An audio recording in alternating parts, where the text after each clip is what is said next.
stimulate more of the senses. Watch this experiment. It's called the Mcgurk Effect. Ba, ba, ba, ba, ba, ba, ba. What do you think he's saying? If you think he's saying da, da, da, you are in the grand majority. But now, close your eyes and listen instead of watching. Ba, ba, ba, ba, ba, ba, ba. The voice is saying ba, ba, ba. Now, let's replay it without the sound.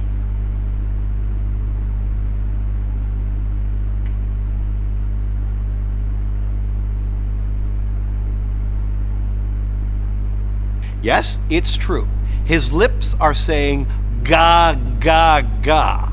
So how is it that when the lips are saying ga, ga, ga, and the sound says ba, ba, ba, that our brains read da, da, da?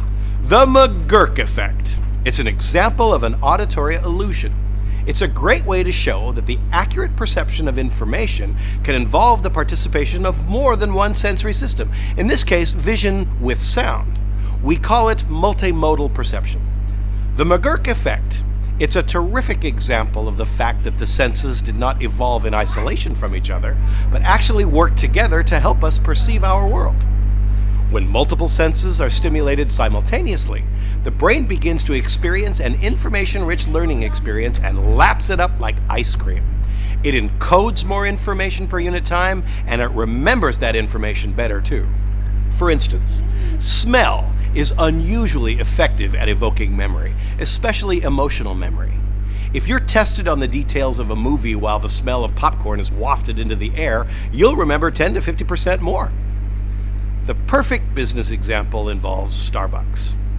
When I used to walk into Starbucks, the first thing I smelled was coffee. They made sure their employees didn't wear perfume or cologne when they're working because they didn't want it to overwhelm the coffee smell. They made sure the only thing you smelled was coffee. And then they introduced breakfast food. Melissa Allison covers Starbucks for the Seattle Times.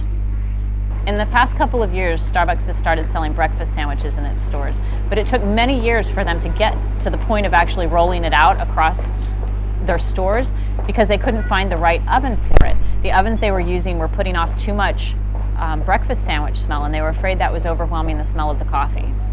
In 2007, Howard Schultz, the chairman of the company, wrote a memo to his top executives saying that he was concerned that many things had changed in their stores, including the aroma. He wrote that flavor-locked bags may have kept the coffee smell from being dominant in their stores.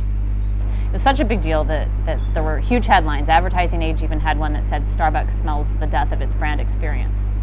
Even though Starbucks has branched out into other areas, they have always said that coffee is their main business. As long as that's the case, they're going to have to take pains to make sure the smell of coffee is in their stores.